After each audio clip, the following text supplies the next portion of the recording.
The November rain fell upon Thornfield Hall with the persistence of an unwelcome truth, each droplet against the diamond-paned windows seeming to echo the steady tick of the grandfather clock in the oak-panelled library.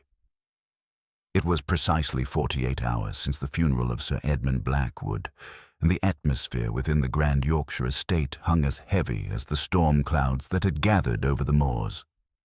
The scent of chrysanthemums from the morning service still lingered in the air, mingling with the familiar aromas of leather-bound volumes and the dying embers of what had once been Sir Edmund's favourite reading chair. The gathering of suspects. Lady Constance Blackwood sat with the rigid posture of a woman who had learned early that grief, like everything else in her world, must be displayed with perfect propriety.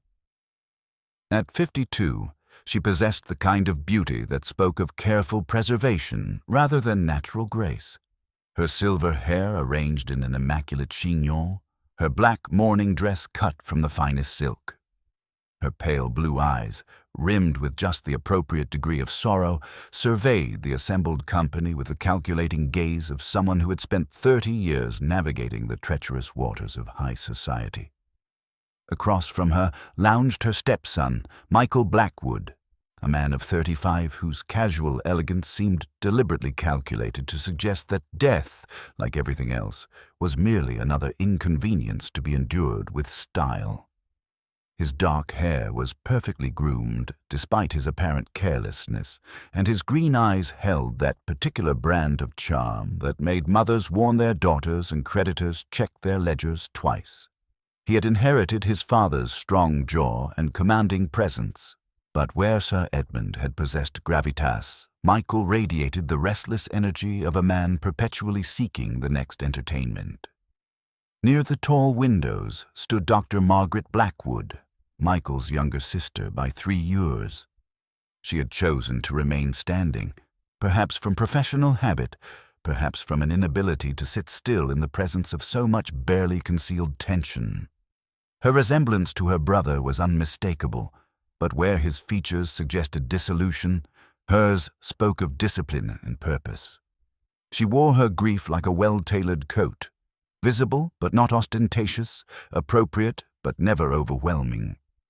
The fourth member of this uncomfortable gathering was Mr. Algernon Whitmore, the family solicitor, a thin man of 65 whose wire-rimmed spectacles and perpetually worried expression suggested someone who had spent decades delivering unwelcome news to people who possessed both the means and the inclination to make his life difficult.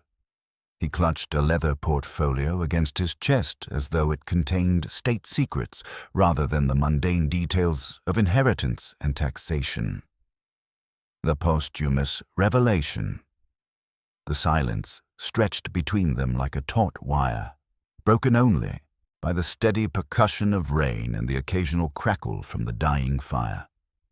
It was Michael who finally spoke, his voice carrying the lazy drawl of someone who had never been required to work for anyone's attention. "Well, Whitmore, I assume you haven't gathered us here merely for the pleasure of our company. Father's been in his grave for 2 days now. Surely that's sufficient time for the legal formalities."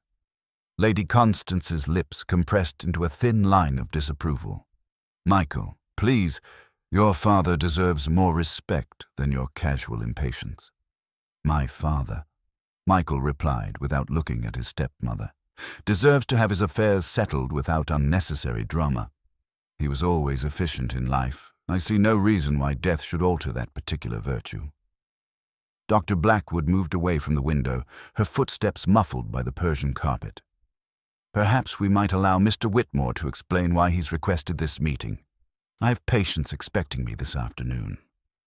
The solicitor cleared his throat nervously, a sound like autumn leaves rustling in a sudden breeze. "Yes, well, there has been a most unusual development, most irregular indeed." He fumbled with the clasp of his portfolio, his fingers trembling slightly. "I received a package this morning by special messenger, a package that, well, it concerns the estate most directly, and I felt it imperative that you all be made aware of its contents immediately." Lady Constance leaned forward slightly, her composure cracking just enough to reveal the sharp intelligence beneath her carefully maintained facade. What sort of package, Mr. Whitmore? From whom?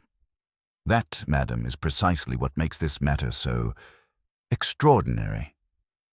Whitmore extracted a heavy cream envelope from his portfolio, sealed with red wax and bearing Sir Edmund's distinctive crest. This letter purports to be from Sir Edmund himself. It arrived with explicit instructions that it be opened and read aloud to the immediate family exactly 48 hours after his interment. Not a moment before, not a moment after. The effect of this announcement was immediate and electric. Michael straightened in his chair, his lazy demeanor evaporating like morning mist. Dr. Blackwood took an involuntary step backward, her hand moving instinctively to her throat. Lady Constance's carefully maintained mask slipped entirely, revealing something that might have been fear, fury, or perhaps both in equal measure. "That's impossible," Margaret whispered, her medical training warring with the evidence before her eyes. "Father has been dead for over a week. He couldn't possibly have arranged—" "The letter is dated precisely 3 weeks ago," Whitmore interrupted gently, his voice gaining strength as he moved into familiar legal territory. "It bears your father's personal seal and signature, both of which I have verified against documents in my possession. The messenger service confirmed that Sir Edmund himself delivered this package to them with specific instructions for its delivery. There can be no doubt whatsoever as to its authenticity." Michael rose from his chair with fluid grace, his movements suggesting a predator who had suddenly caught an interesting scent. "What does it say?" "The chilling accusation." The solicitor's hands shook as he broke the seal with careful precision and unfolded the heavy paper. The familiar handwriting seemed to leap from the page like a voice from beyond the grave. "I shall read it in its entirety," he announced, his voice growing steadier as he began. "My dear Whitmore, if you're reading this letter aloud to my family, then I am dead, and the circumstances of my death are not what they appear to be. I have reason to believe, nay, I am certain, that someone in my immediate household intends to murder me for my fortune. I have discovered evidence of this plot, but I dare not confront the guilty party directly, for fear of hastening my own demise."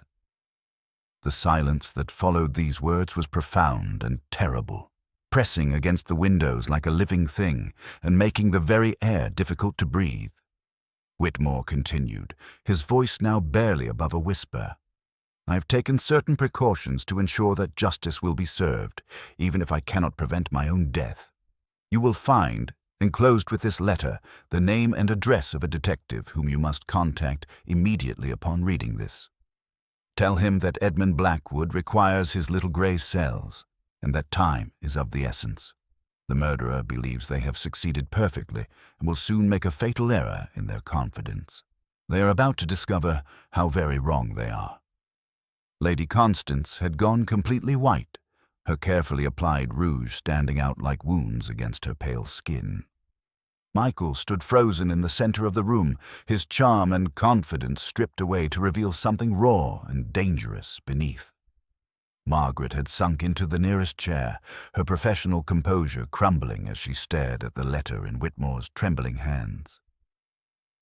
"This is madness," Lady Constance finally managed, her voice barely audible above the rain. "Edmund died of a heart attack in his sleep. Dr. Morrison confirmed it. There was no suggestion of anything untoward. Father had been under considerable stress lately," Margaret added, but her voice lacked conviction. His heart condition was well documented. The attack, though sudden, was not entirely unexpected given his recent agitation. Michael laughed, but there was no humor in the sound, only a bitter edge that made the others flinch. "Recent agitation?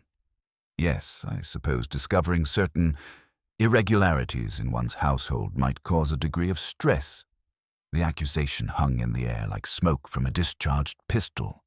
Lady Constance rose from her chair, her composure shattering completely. "How dare you imply?" "I imply nothing." Michael's voice was silky, with menace. "I merely observed that Father had become quite attentive to details in his final weeks, details that some might have preferred remain unexamined." The detective's name. Whitmore cleared his throat again, drawing their attention back to the letter with desperate urgency. "There is more, I'm afraid. Sir Edmund has enclosed specific instructions." He consulted a separate piece of paper with shaking hands. "He wishes us to contact immediately a Mr. Hercule Poirot of Whitehaven Mansions, London. He has provided both address and telephone number." The foreign name hung in the air like an exotic bird that had suddenly appeared in their familiar English drawing room. None of them recognized it, but somehow its very foreignness seemed to add weight to the gravity of their situation. "A Belgian detective," Whitmore added quietly, consulting his notes. "Sir Edmund has written that this Mr. Poirot is to be told that the game has begun in earnest and that a dead man requires justice from beyond the grave."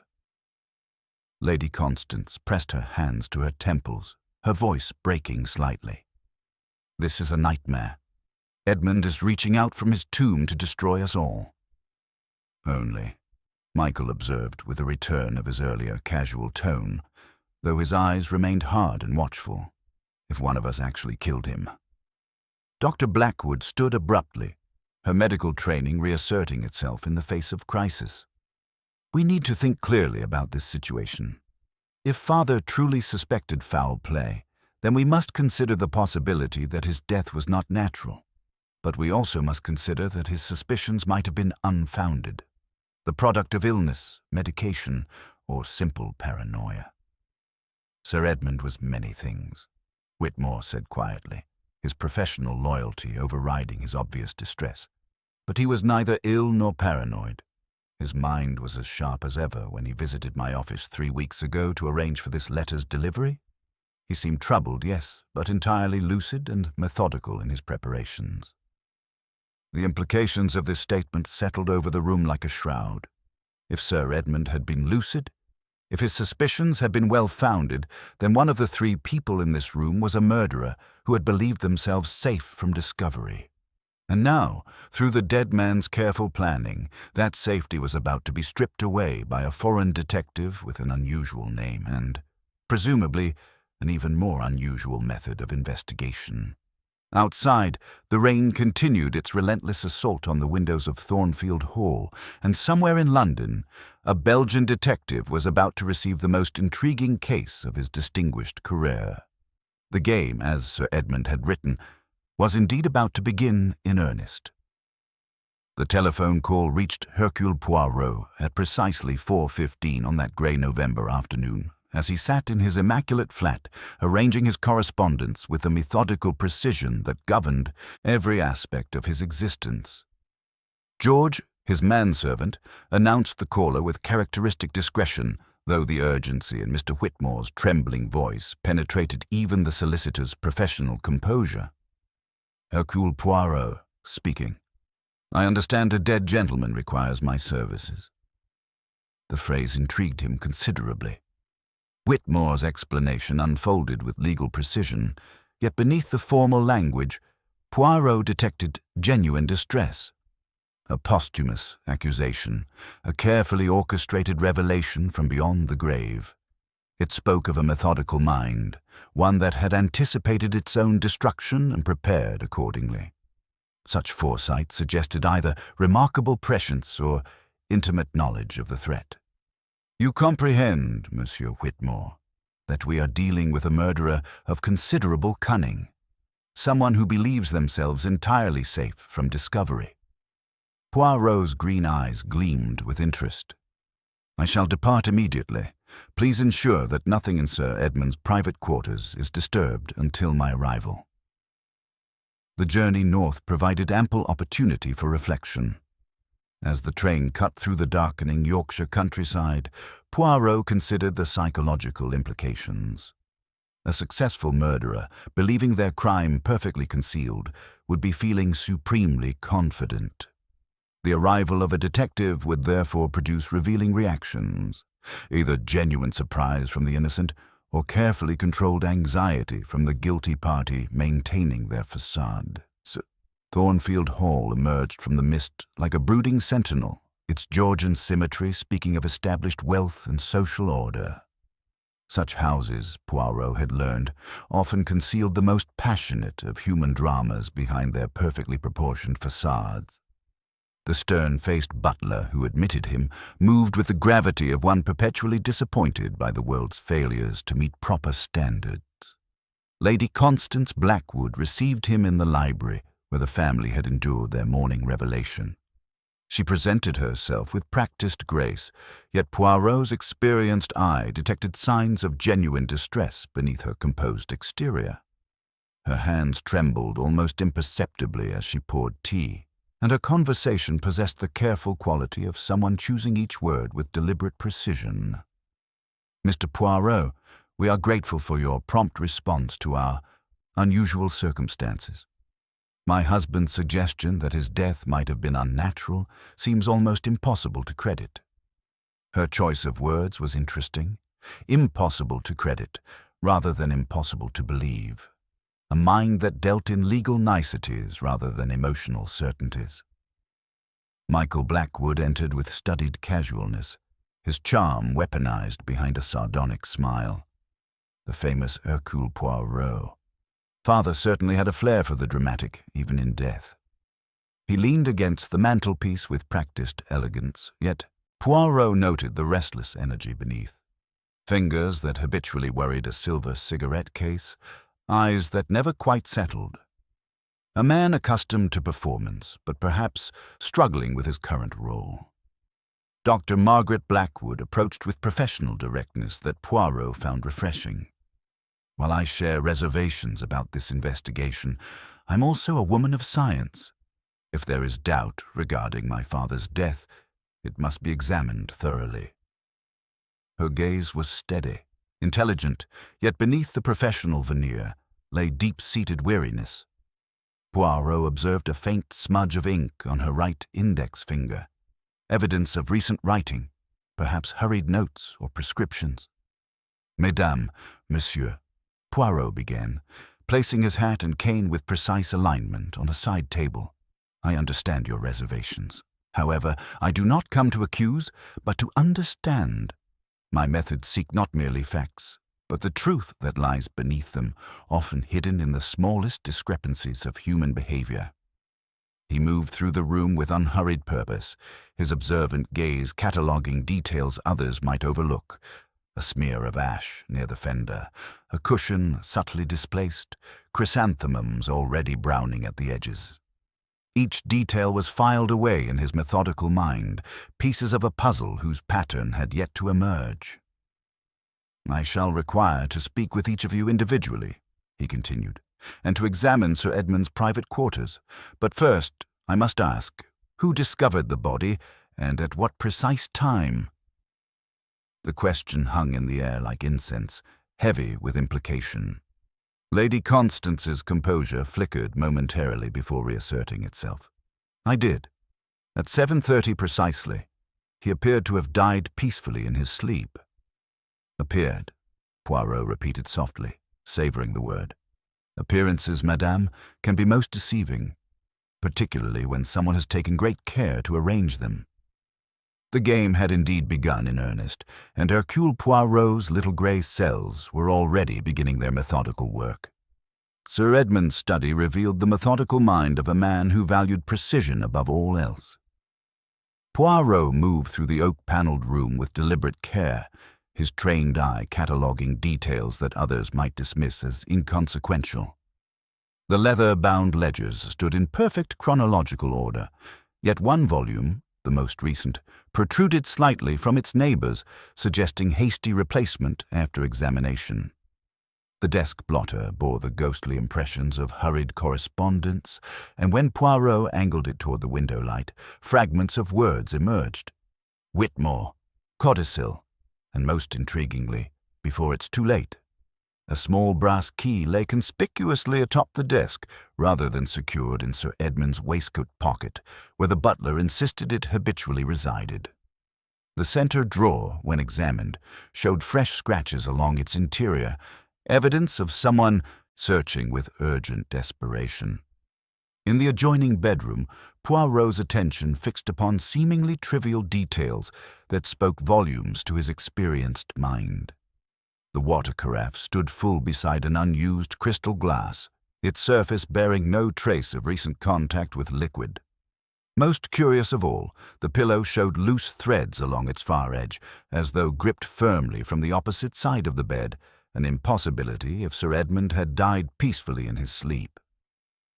Dr. Morrison arrived within the hour, a stout gentleman whose professional confidence masked underlying defensiveness. "Sir Edmund died of cardiac failure, Mr. Poirot. I've certified dozens of similar cases. The heart simply stops, particularly under stress." His fingers drummed impatiently against his medical bag. There were no signs of violence, no indication of anything unnatural. "Yet you examined him only briefly, in the presence of the family." Poirot's gentle query carried implicit criticism. Morrison's posture stiffened. The circumstances were entirely consistent with natural death. Sir Edmund had complained of heart palpitations, sleeping difficulties, feelings of being watched, classic nervous exhaustion, particularly given recent family tensions. Poirot's eyebrows rose with interest. Family tensions. Michael's gambling debts had reached alarming proportions. Lady Constance's charitable expenditures exceeded even Sir Edmund's generous allowances. Margaret's insistence on maintaining her medical practice despite her father's disapproval. Nothing extraordinary, but Sir Edmund seemed unusually sensitive to these matters recently. The individual interviews commenced in the morning room, where pale November light filtered through lace curtains. Lady Constance maintained perfect posture, yet Poirot observed the slight tremor in her hands, the way her gaze occasionally darted toward the windows as though expecting unwelcome visitors. "Your marriage to Sir Edmund was harmonious, madame." "Entirely. We understood each other perfectly." The response came too quickly, too rehearsed.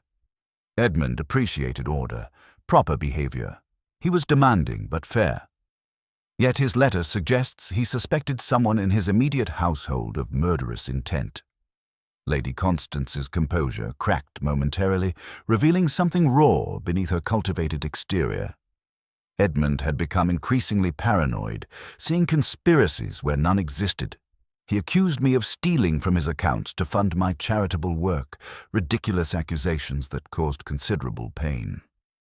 "The night he died, you retired at what hour?" 10:30, as always. Edmund was reading in his study. I heard him moving about until nearly midnight, then silence. Her fingers worried the fabric of her morning dress. I should have checked on him, should have sensed something was wrong. Michael Blackwood received Poirot in the billiard room, his casual elegance barely concealing restless energy. "If you're asking about money, Father controlled every penny with iron discipline.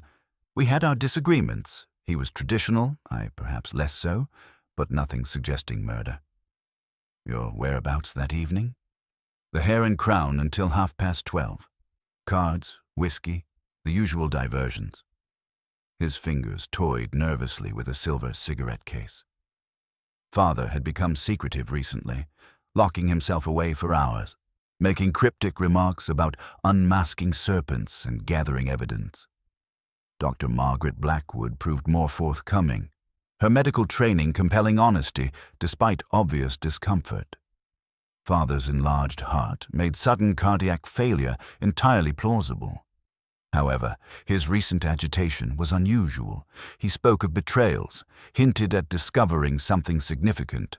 I attributed it to stress, but now... She trailed off meaningfully. Poirot concluded his preliminary examination with growing certainty that Sir Edmund's fears had been well-founded.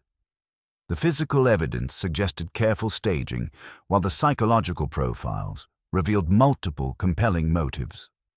Someone in this house had indeed committed murder, believing themselves perfectly safe from discovery. "I shall require," he announced to the assembled family, "complete access to Sir Edmund's correspondence and a detailed account of every person who entered this house during his final week." The game had begun in earnest, and Poirot's little grey cells were already detecting the first faint patterns in what others perceived as random tragedy. The systematic examination of Sir Edmund's private papers revealed a mind consumed by growing suspicion and methodical documentation. Hidden within a false bottom of his mahogany desk, Poirot discovered a leather portfolio containing Sir Edmund's private investigation notes, written in the cramped handwriting of a man working in secrecy. The entries, dating back 6 weeks, chronicled a pattern of financial irregularities and suspicious behavior that painted a disturbing picture of betrayal within his own household. Lady Constance's charitable foundation accounts showed discrepancies totaling nearly £4,000 over 8 months. Bank statements revealed withdrawals for orphanage renovations that, upon discreet inquiry, had never occurred. More damning still was a half-finished letter to Scotland Yard, dated 3 days before Sir Edmund's death, speaking of systematic theft disguised as charitable endeavour and requesting a discreet investigation into his wife's activities.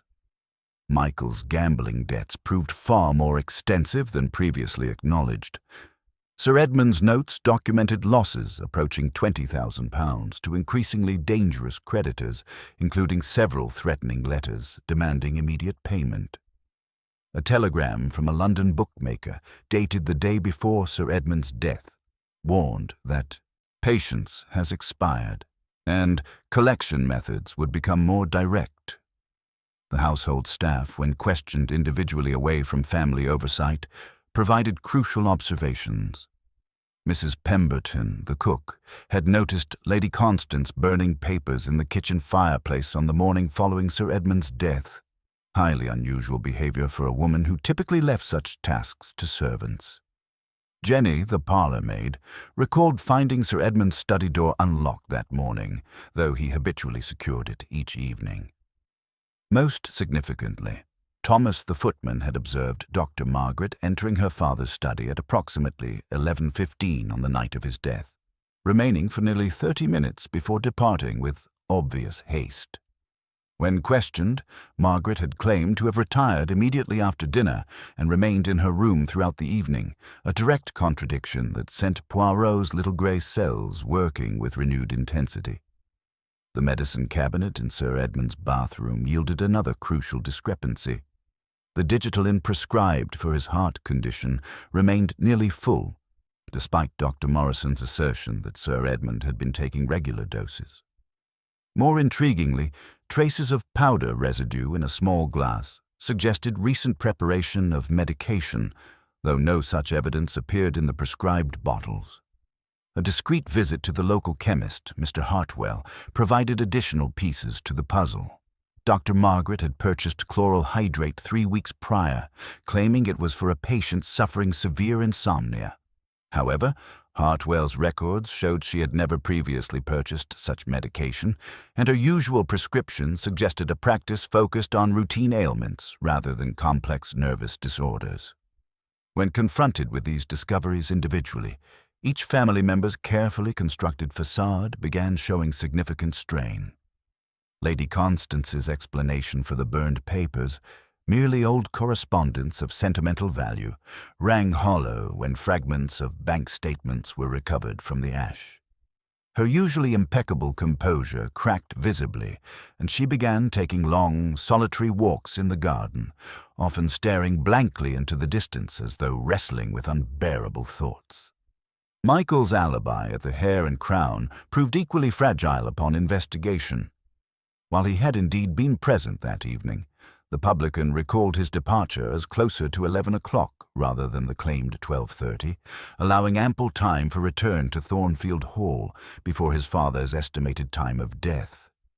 His gambling debts, now fully documented, provided overwhelming motive for desperate action. Dr. Margaret's professional composure cracked entirely when presented with the chloral hydrate evidence. Her claim of purchasing it for Mrs. Weatherby, an elderly patient, collapsed when discreet inquiry revealed the widow had never complained of sleeping difficulties and had received no such medication. Yet despite the mounting evidence against each suspect, Poirot remained troubled by the psychological complexity of the crime. The methodical nature of Sir Edmund's murder suggested a mind capable of extraordinary patience and calculation. Someone had not merely killed, They had anticipated Sir Edmund's suspicions, prepared elaborate countermeasures, and created multiple layers of deception to ensure their safety. The murderer, Poirot mused as he arranged his notes with characteristic precision, believed themselves entirely secure. They had neutralized Sir Edmund's investigation, discredited potential evidence, and prepared explanations for every inquiry.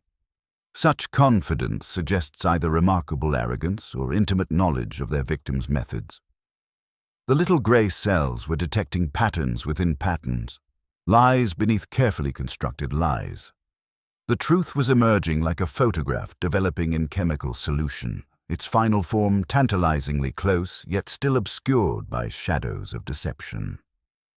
Inspector Bradshaw arrived at Thornfield Hall with the methodical efficiency of a man who believed in evidence over intuition, his weathered face bearing the confidence of 30 years spent solving Yorkshire's crimes through patient accumulation of facts. Unlike Poirot's subtle observations, Bradshaw approached the case with the systematic thoroughness of a ledger clerk, cataloguing each piece of evidence with satisfaction as the pattern emerged with damning clarity. The chloral hydrate purchase proved merely the beginning of a comprehensive case against Dr. Margaret Blackwood. Bradshaw's men had discovered additional evidence that painted an increasingly dark picture of calculated murder disguised as filial duty. The footman's testimony about Margaret's late-night visit to her father's study, initially dismissed as family business, now assumed sinister significance when combined with her demonstrable lies about remaining in her room throughout the evening. More damaging still was the discovery of a partially burned letter in Margaret's fireplace, its fragments revealing Sir Edmund's intention to modify his will specifically to curtail her medical practice.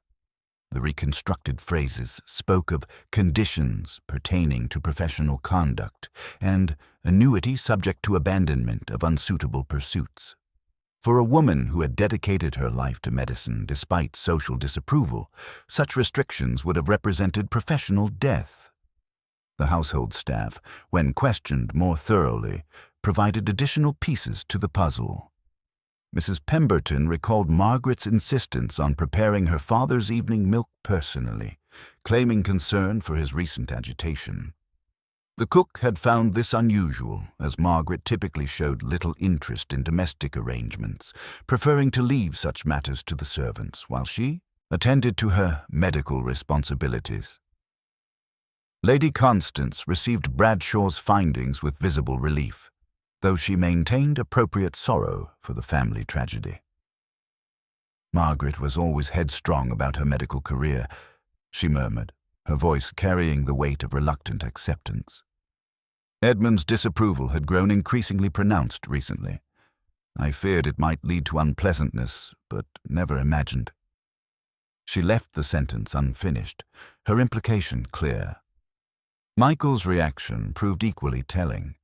His usual sardonic charm gave way to genuine distress, though Poirot detected subtle undertones of relief beneath his obvious shock. Margaret and father had been at odds for months, he admitted reluctantly. She spoke of feeling trapped, of needing freedom to pursue her calling, but surely she wouldn't. He too seemed unable to complete the thought, as though speaking the words would make them irrevocably true. When confronted with the accumulated evidence, Dr. Margaret Blackwood's composure finally cracked entirely.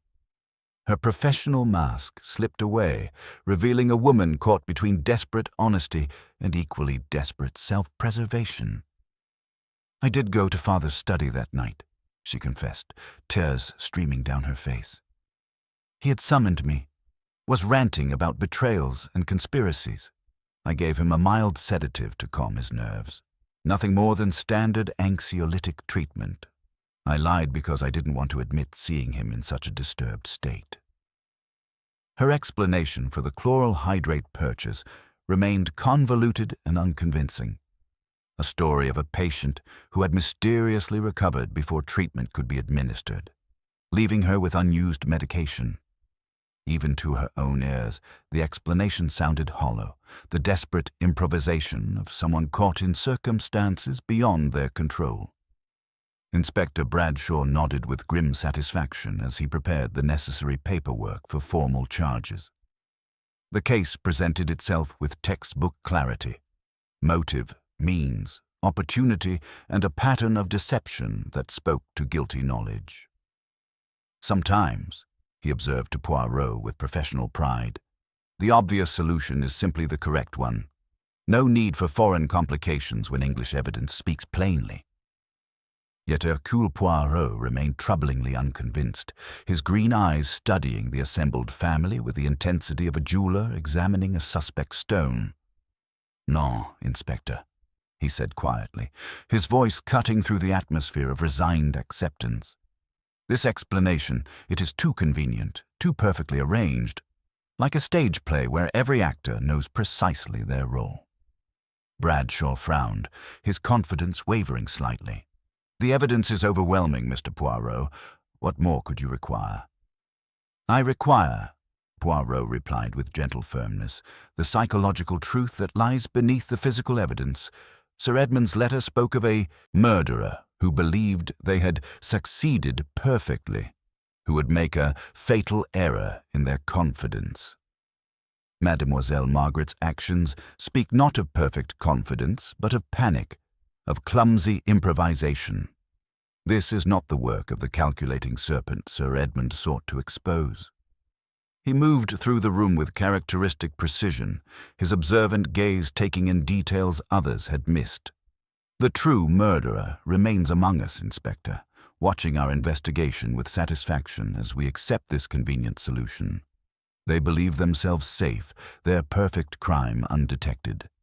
And that confidence, that very satisfaction, will prove to be the fatal error Sir Edmund anticipated." The little grey cells were working with renewed intensity, detecting patterns within patterns, recognizing that the most obvious solution was often the most carefully constructed deception. The game was far from over. Indeed, it had barely begun.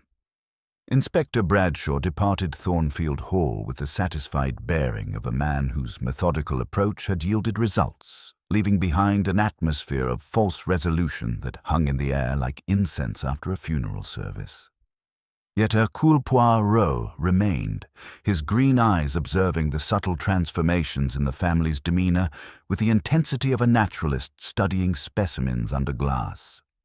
The little grey cells detected patterns within patterns, recognizing that truth often revealed itself not in what people said, but in how they breathed when they believed themselves safe from scrutiny.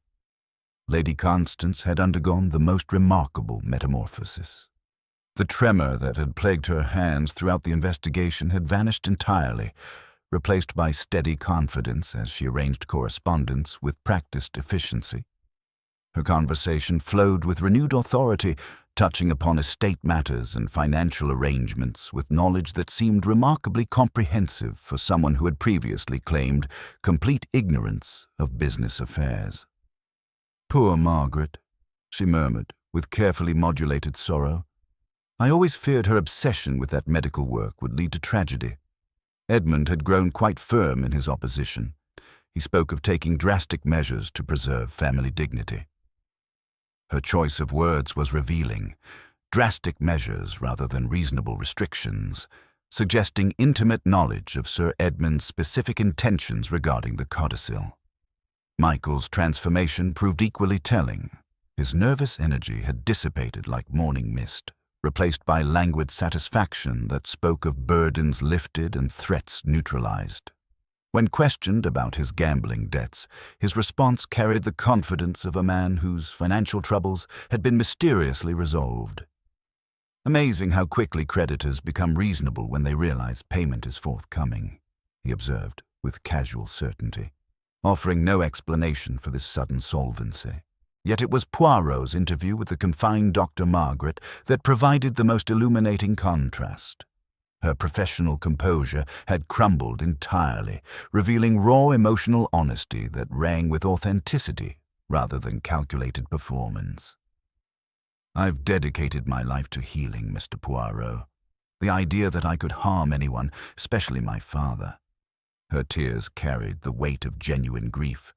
not the manufactured sorrow of guilt-seeking absolution. More significantly, her detailed recollection of that final evening revealed crucial inconsistencies in the accepted timeline. Sir Edmund had been alert and coherent when she departed his study at 11:40, writing at his desk and speaking of setting matters right. He seemed almost relieved, she recalled with sudden clarity, as though some burden had been lifted. He apologized for his harshness about my career, said he was ensuring justice would be served, regardless of personal consequences. These revelations troubled Poirot considerably, for they contradicted the fundamental psychology Sir Edmund had described in his posthumous letter. "Non," he murmured to himself, reviewing the evidence with methodical precision. Sir Edmund spoke of a calculating serpent who believed they had succeeded perfectly. Mademoiselle Margaret's actions speak not of perfect confidence, but of panic, of clumsy improvisation. This is not the work of the murderer Sir Edmund anticipated. The physical evidence supported this assessment. The brass key conspicuously placed upon the desk, rather than secured in Sir Edmund's pocket, the untouched water carafe beside an unused glass, the pillow bearing loose threads suggesting external manipulation. All spoke of careful staging by someone who understood the importance of creating an undisturbed scene. Most damning was the psychological profile. Sir Edmund had predicted his murderer would make a fatal error in their confidence, yet Margaret's behavior suggested desperate concealment rather than assured success. The true culprit remained hidden, watching the investigation with satisfaction as the obvious solution was accepted. That evening, Poirot announced his intention to conduct a final review of Sir Edmund's private papers. "There remains," he informed the assembled family, "one document I have not yet examined, a sealed envelope Sir Edmund left with specific instructions for its opening." This was, of course, a fabrication, but Poirot had learned that the guilty mind could not resist the lure of unknown threats to their security. He arranged for Thomas, the footman, to guard the study door throughout the night, instructing him to refuse entry to anyone regardless of their authority or persuasion. Within the study, Poirot placed a carefully prepared envelope upon the desk blotter, positioned to catch the corridor lamplight and create the impression of crucial evidence awaiting discovery.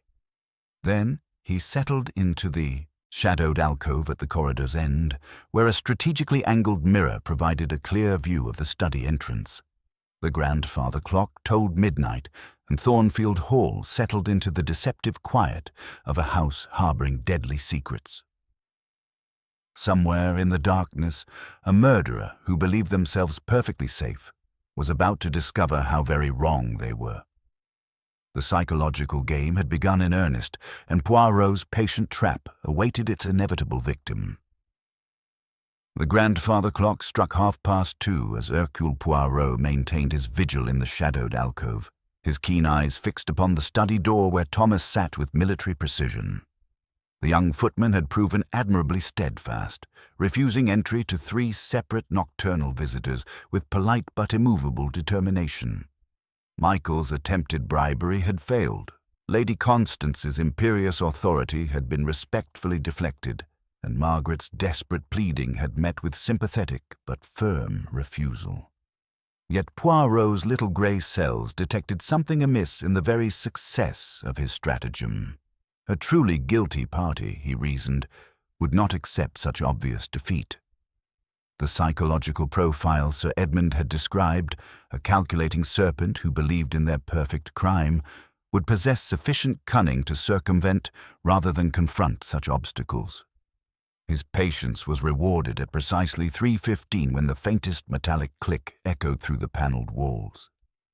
The sound came not from the corridor, but from the garden side of the study, where French windows provided discreet access to those possessing intimate knowledge of the house's architecture. A thread of cold air slipped beneath the study door, disturbing the carefully positioned papers on Sir Edmund's desk.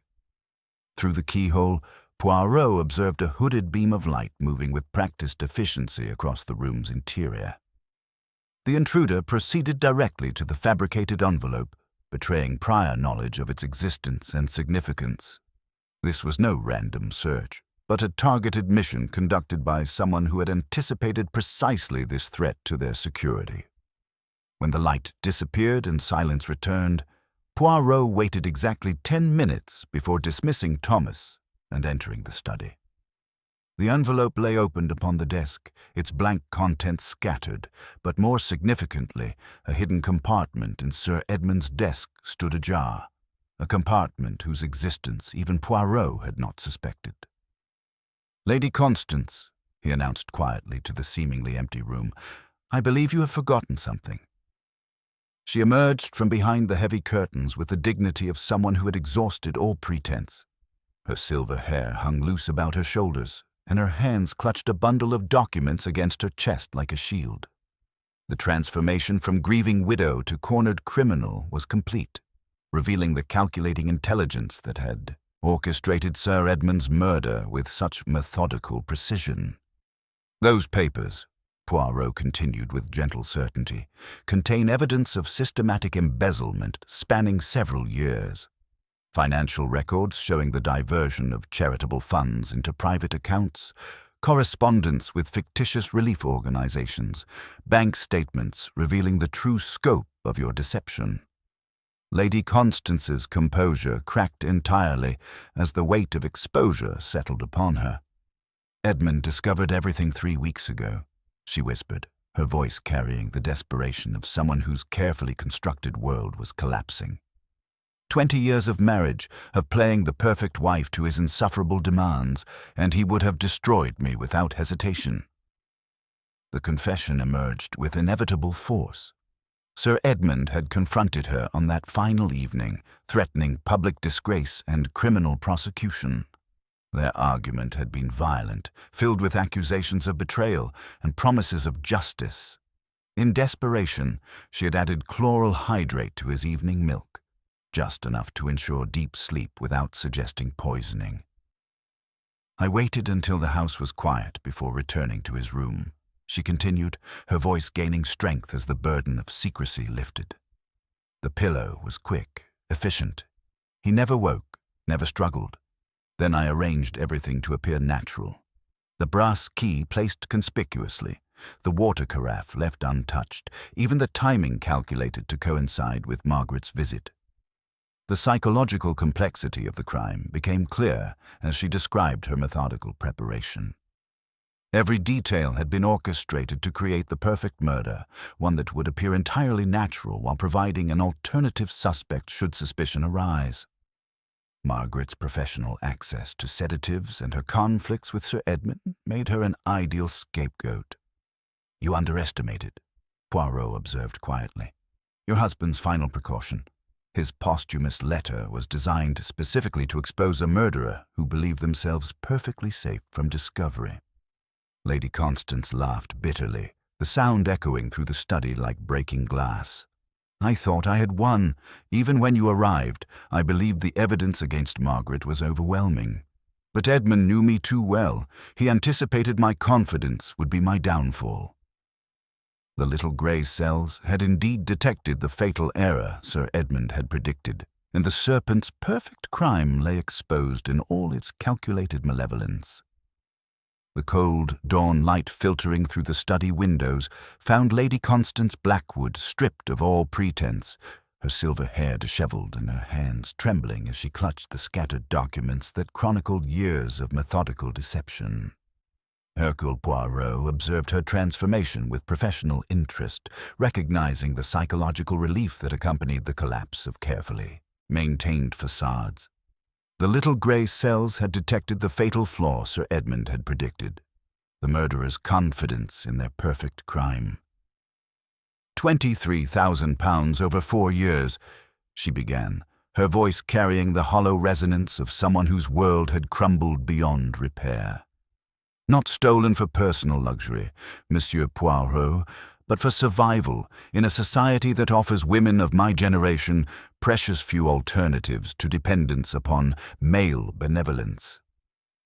Her fingers traced the forged invoices with something approaching tenderness. The charitable foundation was my masterpiece, a legitimate organization that provided perfect cover for systematic embezzlement. The psychological portrait that emerged revealed a woman of considerable intelligence trapped by circumstances beyond her control. Married at 17 to a man 30 years her senior, Lady Constance had learned to play the perfect wife while secretly resenting every moment of her gilded captivity. The fictitious orphanages, the fabricated medical supplies for distant villages, the relief efforts for disasters that required no verification, all had been elaborate constructions designed to justify the increasing sums she diverted from Sir Edmund's generous donations. Edmund's discovery of the discrepancies was inevitable, she continued with chilling clarity.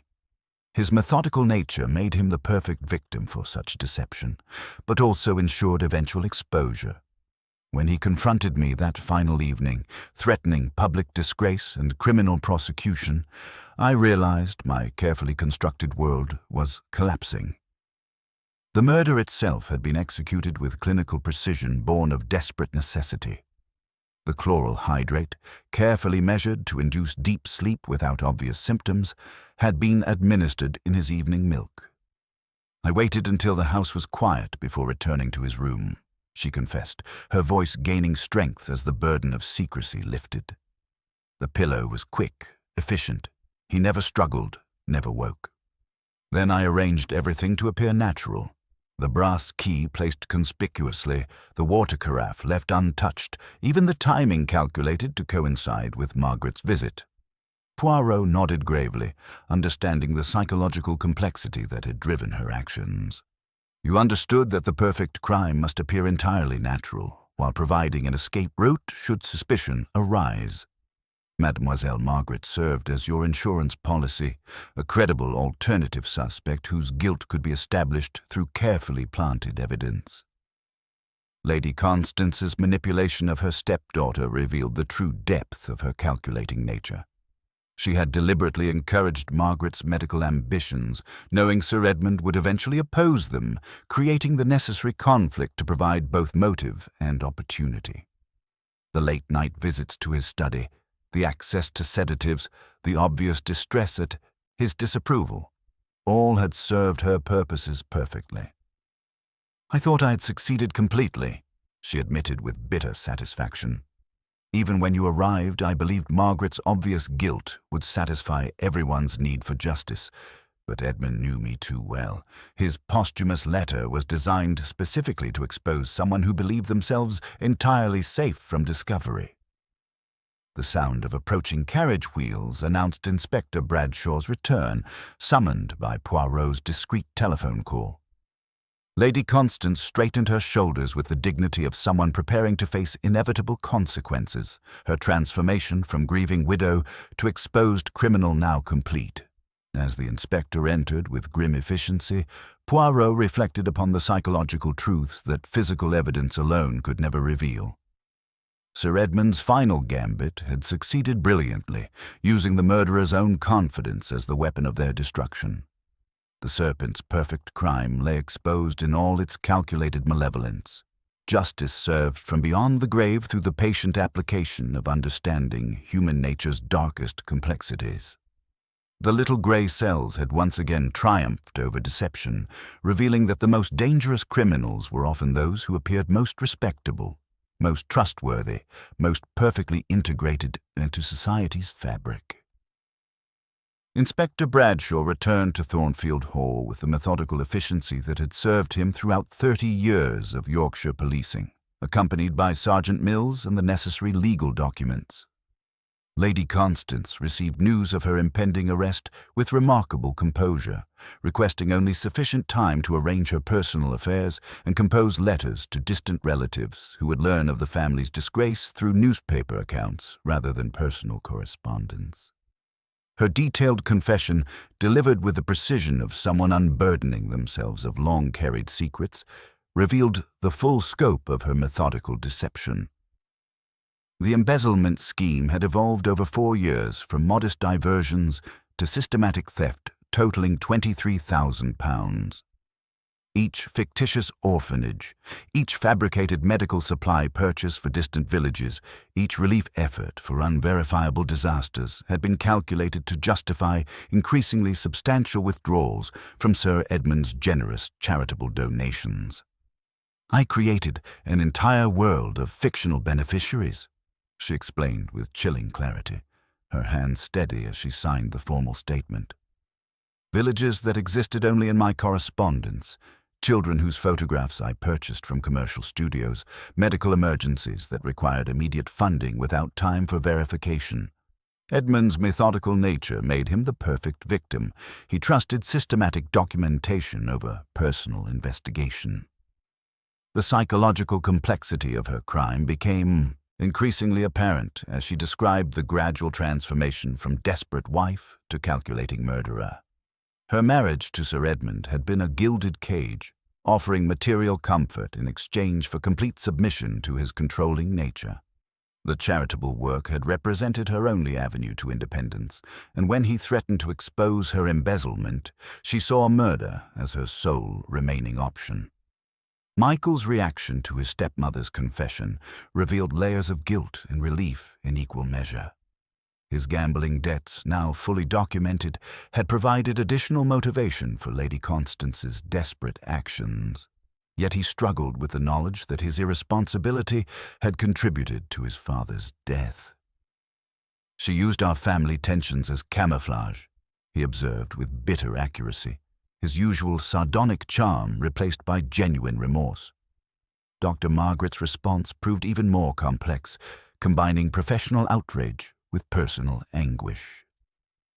The realization that her stepmother had deliberately manipulated her medical career conflicts with Sir Edmund, using Margaret's access to sedatives and her documented presence in the house as evidence of guilt, represented a betrayal that cut deeper than the original false accusation. Yet as the formal proceedings commenced, Hercule Poirot remained troublingly unconvinced that the complete truth had been revealed. His little grey cells detected subtle inconsistencies between Lady Constance's psychological profile and Sir Edmund's posthumous warnings. The dead man had predicted a murderer who would make a fatal error in their confidence. Yet Lady Constance's behavior suggested someone who had anticipated exposure rather than someone caught entirely off guard. "Inspector," Poirot interrupted quietly as Bradshaw prepared to conclude the proceedings, "I must request a delay in Lady Constance's removal. There remains one element of Sir Edmund's letter that troubles me considerably." Bradshaw frowned, his professional satisfaction wavering. "What element, Mr. Poirot? We have motive, means, opportunity, and a complete confession." "We have," Poirot agreed carefully. "A confession that explains the physical evidence perfectly. Yet Sir Edmund wrote of a serpent who believed they had succeeded perfectly and would make a fatal error through overconfidence. Lady Constance's actions suggest not overconfidence, but careful preparation for eventual discovery. The implication hung in the air like incense, heavy with unspoken possibilities. Lady Constance herself looked up sharply, her composed facade cracking slightly as she recognized the psychological inconsistency Poirot had identified. "You suggest," Michael said slowly, "that someone else was involved?" "I suggest," Poirot replied with characteristic precision, "that Sir Edmund's psychological profile of his intended murderer does not entirely match the criminal we have apprehended. Tomorrow morning, I shall require one final gathering of all parties involved. There are questions that must be answered before justice can be considered complete." The little grey cells were detecting patterns within patterns, recognizing that even the most complete confession might conceal deeper truths waiting to be exposed. The morning light filtered through the library windows with crystalline clarity as Hercule Poirot arranged the final gathering with theatrical precision. Lady Constance sat with resigned dignity, her confession having stripped away all pretense yet leaving subtle questions unanswered. Inspector Bradshaw occupied his chair with professional confidence, though Poirot's implied doubts had introduced troubling uncertainties into what had seemed a perfectly resolved case. Michael Blackwood lounged near the fireplace with studied casualness, his fingers unconsciously worrying his silver cigarette case, while Dr. Margaret stood by the tall windows, her professional composure restored, but her eyes carrying the haunted quality of someone who had glimpsed the abyss of false accusation. Poirot's psychological analysis. Mesdames et messieurs, Poirot began with characteristic formality, we gather this morning to complete the psychological portrait Sir Edmund began in his posthumous letter. Lady Constance has confessed to embezzlement and murder, providing physical evidence that satisfies legal requirements for conviction. Yet the little grey cells detect a fundamental inconsistency between her actions and Sir Edmund's psychological predictions. He moved through the room with deliberate precision, his observant gaze cataloguing details others might dismiss as inconsequential. Sir Edmund wrote of a murderer who believed they had succeeded perfectly and would make a fatal error through overconfidence. Yet Lady Constance's behavior suggests someone who anticipated eventual exposure rather than someone caught entirely off guard by my investigation.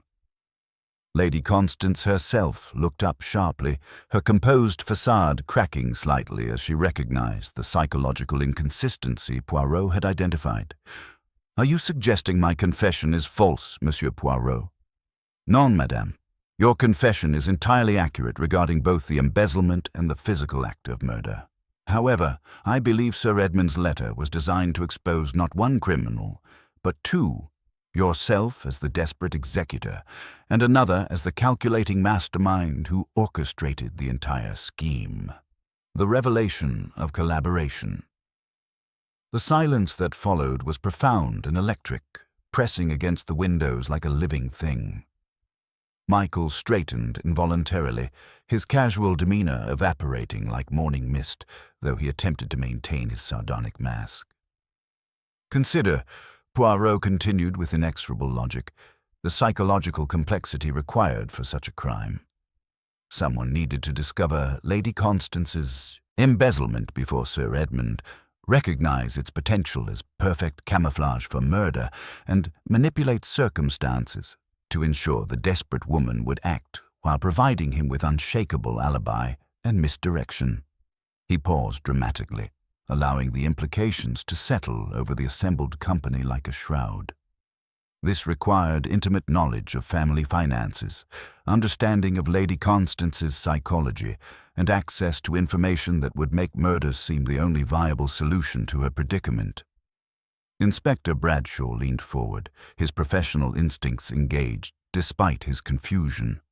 Who else knew about the embezzlement before Sir Edmund discovered it? The evidence against Michael. Inspector, but consider who had the most to gain from Sir Edmund's death, yet possessed the intelligence to avoid direct involvement. Poirot's green eyes fixed upon Michael with laser precision. Monsieur Michael, your gambling debts exceeded £20,000. Your creditors were becoming violent, yet within days of your father's death, these obligations were mysteriously satisfied. Michael's laugh rang hollow in the morning air. Inheritance prospects make creditors remarkably patient, Poirot. But you did not wait for probate, Poirot observed quietly. You paid immediately, with bearer bonds from your father's secret compartment. Bonds whose serial numbers I have traced to 3 separate banking establishments in Leeds and York. The transactions occurred within hours of Sir Edmund's death, suggesting prior knowledge of their location and immediate access. He moved to Sir Edmund's desk, touching the hidden spring that revealed the concealed compartment. Only 3 people knew of this hiding place: Sir Edmund himself, Lady Constance, who discovered it during her desperate search, and the person who had observed his father's habits with calculating attention over many years. The psychological manipulation. More significantly, Poirot continued, someone had to inform Lady Constance that Sir Edmund intended to modify his will to include criminal prosecution for her embezzlement. Someone had to convince her that murder was her only escape, while ensuring they themselves remained safely distant from the actual crime. Lady Constance's face went completely white as understanding dawned. Michael, she whispered, her voice barely audible. You told me Edmund had discovered everything, that he planned to have me arrested the following morning. You said there was no alternative." "The serpent's perfect confidence," Poirot observed with quiet satisfaction. "You believed yourself entirely safe, Monsieur Michael, because another person would commit the physical act while you maintained perfect alibi. You manipulated a desperate woman into murder, then immediately claimed your reward while she bore all consequences." The physical evidence. The ash smear near the fireplace betrays your presence in this room after the murder. Abdullah No. 6 cigarettes, which only you smoke in this household. You returned that night to retrieve the bearer bonds and remove any evidence of your father's planned codicil, entering through the French windows, whose mechanism you knew intimately. Michael's composure finally cracked entirely, revealing the calculating intelligence that had orchestrated his father's death while maintaining perfect deniability. "Prove it," he snarled, his charm stripped away to reveal something raw and dangerous beneath. "You have speculation and coincidence, nothing more." "I have," Poirot replied with gentle finality, "the psychological truth Sir Edmund predicted. The serpent who believed he had succeeded perfectly, who would make a fatal error through overconfidence, your immediate payment of gambling debts, your casual dismissal of evidence, your attempt to bribe the footman, all speak of someone who believed themselves untouchable." Justice served. Inspector Bradshaw rose with grim efficiency, understanding finally dawning. "Michael Blackwood, I arrest you for conspiracy to commit murder, theft of bearer bonds, and destruction of testamentary documents." As the handcuffs clicked into place, Michael's mask slipped entirely, revealing the entitled arrogance that had driven him to orchestrate his father's murder while keeping his own hands clean. Lady Constance watched with a mixture of horror and bitter satisfaction, finally understanding how completely she had been manipulated. "Two serpents," Poirot observed quietly as the prisoners were led away, each believing they had used the other perfectly.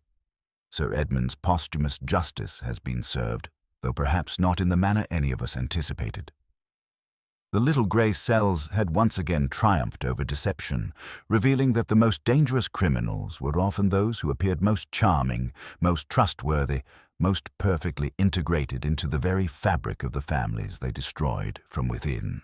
The morning after the arrests brought an unexpected calm to Thornfield Hall, as though the house itself exhaled after holding secrets too long. Lady Constance had been remanded to Holloway Prison with dignity intact, while Michael faced transport to York Assizes, his charm finally stripped away to reveal the calculating predator beneath. Inspector Bradshaw completed his documentation with methodical satisfaction, his faith in systematic investigation vindicated despite the psychological complexities that had nearly obscured the truth. The final testament. Mr. Whitmore arrived with documents that would prove Sir Edmund's ultimate triumph over his murderers. Sir Edmund executed a codicil 5 days before his death, the solicitor announced, his relief evident as he spread the papers across the library table. Suspecting his drafts here might be tampered with, he lodged the signed instrument at the bank. It establishes a charitable trust under independent audit, an annuity for Dr. Margaret, and an endowment for a medical training ward at St. Jude's Hospital. The codicil's provisions revealed Sir Edmund's prescient understanding of his family's weaknesses. Michael's inheritance was to be severely limited for 5 years, conditional upon demonstrated good conduct, a safeguard against the very gambling debts that had motivated his patricide. Lady Constance's embezzlement had already disqualified her from any bequest, while the charitable foundation would be dissolved and its legitimate activities transferred to established organizations with proper oversight. "The law is clear," Whitmore continued with grim satisfaction. "A killer may not profit from their crime. Both conspirators forfeit all claims to the estate, leaving Sir Edmund's true intentions to prevail, despite their violent intervention." The psychology of collaborative murder. Dr. Margaret's professional analysis of the crime's structure proved particularly illuminating as she struggled to comprehend her family's betrayal. Michael understood that Father's methodical nature would eventually expose Lady Constance's embezzlement. She observed with clinical detachment masking deep personal pain. His brilliance lay in recognizing this inevitable discovery as the perfect camouflage for murder, provided someone else committed the physical act, while he maintained perfect distance. Poirot nodded gravely, his little grey cells having detected the psychological complexity that distinguished this crime from simple patricide. Your half-brother studied each family member's vulnerabilities with scientific precision, mademoiselle. Your stepmother's desperate financial situation, your father's inflexible moral code, your own conflicts about medical practice, all became weapons in his arsenal. The manipulation had been extraordinarily sophisticated. Michael had approached Lady Constance 3 days before the murder, claiming to have overheard Sir Edmund planning her immediate arrest for embezzlement. The fabricated urgency, the carefully constructed desperation, the suggestion that murder represented her only escape, all had been calculated to transform a desperate woman into an unwitting accomplice while he claimed his inheritance with clean hands. The most dangerous criminals, Poirot reflected, are those who possess sufficient intelligence to orchestrate circumstances that compel others to act, maintaining their own innocence while achieving their desired outcome. Sir Edmund's posthumous letter was designed to expose precisely such calculated manipulation. Resolution and redemption. As afternoon shadows lengthened across the Persian carpet, Dr. Margaret began the difficult process of reconstructing her world with painful honesty. Her father's faith in her professional calling had been vindicated by his final testament, though the knowledge that her own conflicts had been weaponized against him would require time to heal. "What should I learn from this tragedy?" she asked Poirot as he prepared for departure. "That order without kindness becomes tyranny, while kindness without order dissolves into folly." He replied with characteristic precision, "Your father attempted the first, you must supply the second. Between them lies justice." Poirot's departure. The Belgian detective surveyed the library one final time, nudging a cushion into perfect alignment and restoring the pleasing symmetry that chaos had disrupted. Order, once rudely shaken, must be persuaded to return through patient attention to detail. At the door, Inspector Bradshaw offered his final assessment. "Do the dead often write to you, Mr. Poirot?" "Often enough," Poirot smiled, adjusting his hat with characteristic precision. "They are most concise clients, Inspector, and their cases possess the virtue of absolute honesty." Outside, pale November sunlight struggled through dissipating clouds as Hercule Poirot departed Thornfield Hall, leaving behind a household forever altered by truth. Sir Edmund's posthumous gambit had succeeded brilliantly, proving that justice, properly orchestrated, could triumph even from beyond the grave through the methodical application of psychological insight and the inexorable logic of the little grey cells. The serpents, who had believed themselves perfectly positioned to escape consequences, had discovered that the dead man's understanding of human nature exceeded their own calculating intelligence, and that confidence, however carefully constructed, ultimately becomes the instrument of its own destruction.